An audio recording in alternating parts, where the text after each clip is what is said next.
Halo Book Lovers, Assalamualaikum warahmatullahi wabarakatuh. Selamat datang kembali di channel Bicara Buku bersama saya Bang Irwan, founder Smart Reading 4.0 dan channel Bicara Buku. Teman-teman sekalian, hari ini saya ingin membincang sebuah buku yang sedang asik-asiknya saya baca dan membuat saya tidak pernah bosan membacanya, yaitu Beyond Positive Thinking, Sukses dengan Berpikir dan Melakukan Tindakan Positif, karya dua orang dokter jantung, ayah dan anak, yaitu Arnold Fox MD dan Barry Fox MD. Teman-teman sekalian, yang menarik dari buku ini adalah karena penulisnya adalah dua orang dokter yang menjelaskan kepada kita salah satu aspek penting yang mereka temukan di dalam profesi mereka, yaitu positive thinking. Bagaimana pengaruh positive thinking terhadap kemajuan pemulihan pasien-pasiennya, dan juga ada begitu banyak keajaiban yang mereka temukan di dalam dunia medis. Bagaimana kekuatan pikiran positif mampu menyembuhkan dan bahkan mengubah analisis dari para dokter tentang usia seorang pasien yang mendapatkan penyakit-penyakit mematikan. Nah, teman-teman sekalian, jadi di dalam buku ini kita akan mendapatkan banyak sekali penjelasan hubungan antara pikiran-pikiran positif kita, keyakinan-keyakinan kita, sikap mental kita dengan kekuatan atau kondisi kesehatan fisik kita dan juga mental kita. Persoalan apakah positive thinking betul-betul berpengaruh terhadap kesehatan menurut Dr. Arnold dan Dr. Barry Fox itu bukan hal baru lagi, dan itu sudah banyak sekali riset dan teman-teman ilmiah yang membuktikannya. Dan salah satunya di dalam dunia medis kita kenal dengan efek placebo, bahwa hanya dengan keyakinan yang kuat seorang pasien tentang dampak sebuah obat yang diberikan kepada mereka, meskipun obat itu hanya diisi dengan air garam misalnya, atau air biasa yang pada dasarnya tidak mengandung zat kimia obat-obat yang biasanya diberikan kepada pasien, ternyata juga bisa memberikan dampak yang sama dengan obat-obat kimia yang diberikan kepada pasien, dan itulah efek placebo. Nah, teman-teman sekalian, jadi kita tidak perlu berdebat lagi, kata Dr. Arnold, mengenai dampak pikiran positif terhadap kesehatan kita. Itu sangat berdampak banget gitu ya. Dan itu juga berlaku sebaliknya, bahwa dalam banyak kasus yang beliau tangani, pikiran-pikiran negatif, keyakinan-keyakinan negatif, keputusasaan, kecemasan, dan sejenisnya juga berpengaruh langsung terhadap kesehatan seseorang gitu ya. Kemudian teman-teman sekalian, yang istimewa dari buku ini karena kedua penulis tidak hanya berhenti pada berpikir positif, tapi juga bertindak positif. Kenapa bertindak positif? Karena ternyata ada kasus-kasus tertentu di mana, atau situasi tertentu di mana tidak cukup hanya dengan pikiran positif. Justru perubahan-perubahan itu banyak terjadi ketika seseorang melakukan tindakan-tindakan positif. Nah, ini yang diberikan contoh dalam buku ini seperti seorang W. Mitchell, yaitu seorang penerbang yang kemudian mengalami kecelakaan sehingga dia lumpuh, dan justru ketika dia lumpuh, dia memiliki banyak alasan untuk tidak melakukan apa-apa atau meratapi hidupnya di atas kursi roda. Tetapi yang dia lakukan adalah sebaliknya. Dia justru melakukan banyak hal, menginspirasi banyak orang, melakukan dan mengeluarkan kemampuan-kemampuan terbaiknya di luar dari kemampuannya karena kondisi fisik yang membuatnya terbatas tadi. Dan pada sebuah seminar dia mengatakan kepada seluruh pesertanya bahwa sebelum saya mengalami kecelakaan ini saya bisa melakukan 10.000 hal, dan setelah saya mengalami kecelakaan saya hanya bisa melakukan 9.000 hal. Coba kita lihat bagaimana seorang yang berpikir positif tidak fokus kepada apa yang hilang pada dirinya, tetapi justru berfokus pada apa yang bisa dia lakukan, dan ternyata yang bisa dia lakukan masih sangat banyak. Nah, teman-teman sekalian, itulah buah dari tindakan positif, tidak hanya berhenti pada pikiran positif. Kemudian ada dua bentuk tindakan kalau menurut Dr. Arnold dan Dr. Barry Fox ini. Ada tindakan ke dalam dan ada tindakan keluar. Ketika kita berpikir positif, kita bisa saja marah terhadap situasi, tetapi kita kemudian bisa mengambil satu tindakan, misalnya memaafkan. Tindakan memaafkan itu adalah tindakan ke dalam, dan ketika kita memaafkan, itu merubah secara dramatis bagaimana persepsi kita terhadap realitas atau fakta yang baru saja terjadi. Dan ternyata dengan mengubah persepsi kita terhadap fakta itu dan mengambil tindakan ke dalam dengan cara memaafkan, belas kasih, dan seterusnya, itu juga memberikan dampak positif kepada kesehatan tubuh kita.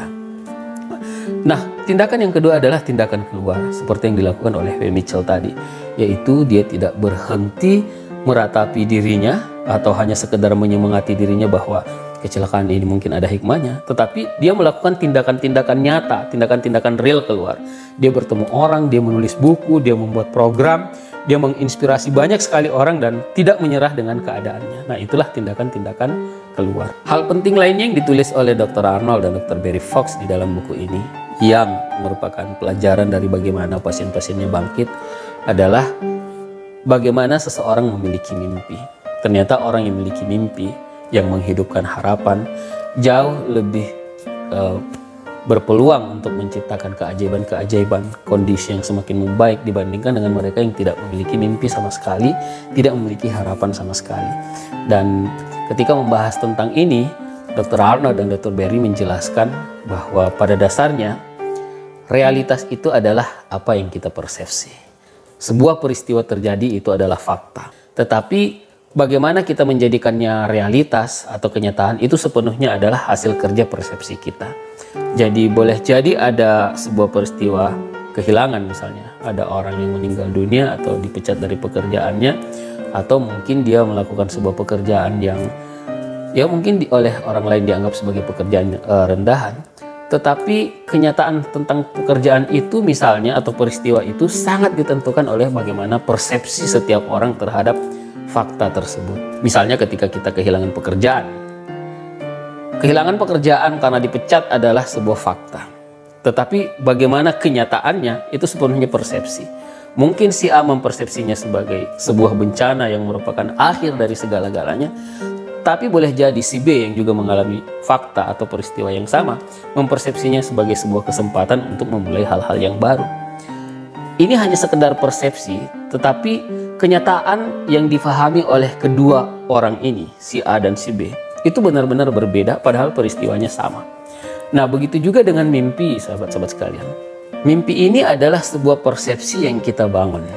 Jadi apapun kondisi kita saat ini, kalau kita tidak memiliki mimpi, maka kita akan melihatnya menggunakan standar-standar orang lain. Jadi ada peristiwa yang menarik dari pasien Dr. Arnold, yaitu seorang aktor. Jadi ada seorang aktor yang kemudian diminta untuk memerankan sebuah peran yang mengaduk emosi. Jadi dia berperan sebagai orang yang marah dan membalas dendam. Dan ketika selesai memerankan adegan tersebut, tanda-tanda vitalnya kemudian diperiksa oleh sang dokter, dan ternyata apa yang terjadi pada orang yang betul-betul marah, orang yang betul-betul ingin membalas dendam, juga terjadi pada aktor yang berperan seperti hal tersebut atau seperti karakter tersebut. Sehingga teman-teman sekalian, meskipun kita hanya berpura-pura secara mental, tapi itu betul-betul akan terjadi secara fisiologis terhadap kita sebagaimana orang yang betul-betul melakukan hal yang sesungguhnya. Jadi meskipun kita berpura-pura marah, dan ini adalah kerja mental, apa yang terjadi pada tanda-tanda vital kesehatan kita akan sama dengan orang yang betul-betul marah. Nah, makanya teman-teman sekalian, begitu juga dengan orang yang memiliki mimpi. Ketika kita mampu memimpikan hal-hal yang membuat kita berbahagia, maka sesungguhnya fisiologi kita juga akan mengikuti sebagaimana orang yang betul-betul sudah mencapai apa yang mereka inginkan. Jadi ini satu hal yang menarik menurut saya. Kemudian hal penting lainnya dari buku ini teman-teman sekalian, yaitu penyebab banyaknya pikiran negatif yang menimpa sebagian orang pada umumnya disebabkan oleh kekhawatiran. Khawatir terhadap sesuatu yang belum terjadi, tetapi begitulah cara kerja pikiran kita, sangat suka untuk mendramatisir dan menafsirkan sebuah situasi, dan biasanya ini akan membuat kita berlebihan di dalam kekhawatiran dan justru menciptakan rasa takut di dalam diri kita. Dr. Arnold dan Dr. Barry Fox menjelaskan 6 alasan mengapa kita tidak perlu khawatir terhadap berbagai masalah, berbagai situasi yang kita hadapi. Yang pertama, karena kekhawatiran itu membuat kita tidak bisa berpikir secara positif. Kita tidak bisa mengalami dua situasi sekaligus pada satu waktu, antara pikiran negatif dan pikiran positif. Karena itu ketika kekhawatiran menguasai kita, hampir pasti bisa dikatakan kita tidak akan mungkin bisa berpikir positif. Karena itu, hindarilah sebisa mungkin berlebihan dalam mengkhawatirkan sesuatu dan bentuklah pola pikir positif terhadap realitas atau fakta yang kita hadapi dengan menciptakan persepsi yang jauh lebih positif dibandingkan dengan persepsi negatif.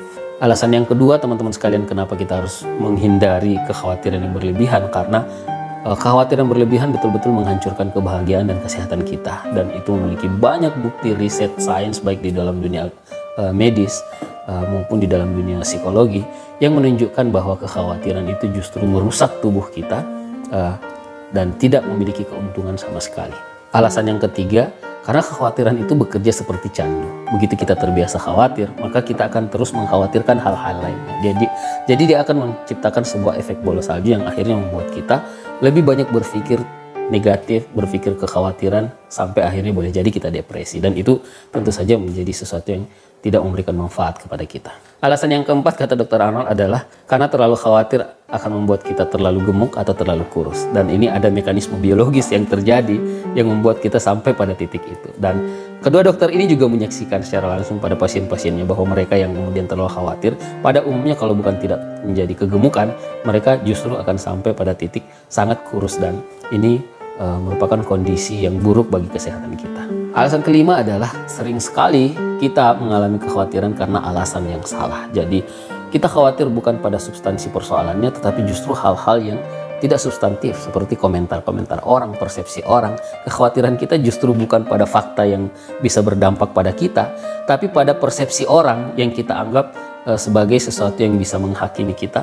Padahal pada dasarnya hidup kita tidak ditentukan oleh komentar orang lain. Dan yang terakhir, sederhana menurut Dr. Arnold, kekhawatiran itu tidak akan pernah berhasil. Jadi kita tidak akan mencapai sesuatu yang positif dari sebuah kekhawatiran yang berlebihan. Dan hampir pasti kita tidak akan memperbaharui atau memperbaiki apapun dengan kekhawatiran tersebut. Teman-teman sekalian, banyak hal sih dari buku ini yang belum saya jelaskan kepada Anda, dan menurut saya ini buku ringan tapi asik dan akan sering kali membuat kita terinspirasi pada setiap halaman-halamannya. Sangat saya sarankan untuk Anda baca sebagai sebuah penguat jiwa kita dan juga sumber-sumber inspirasi kita untuk menghadapi kehidupan kita yang boleh jadi penuh dengan masalah. Teman-teman sekalian, demikian dari saya.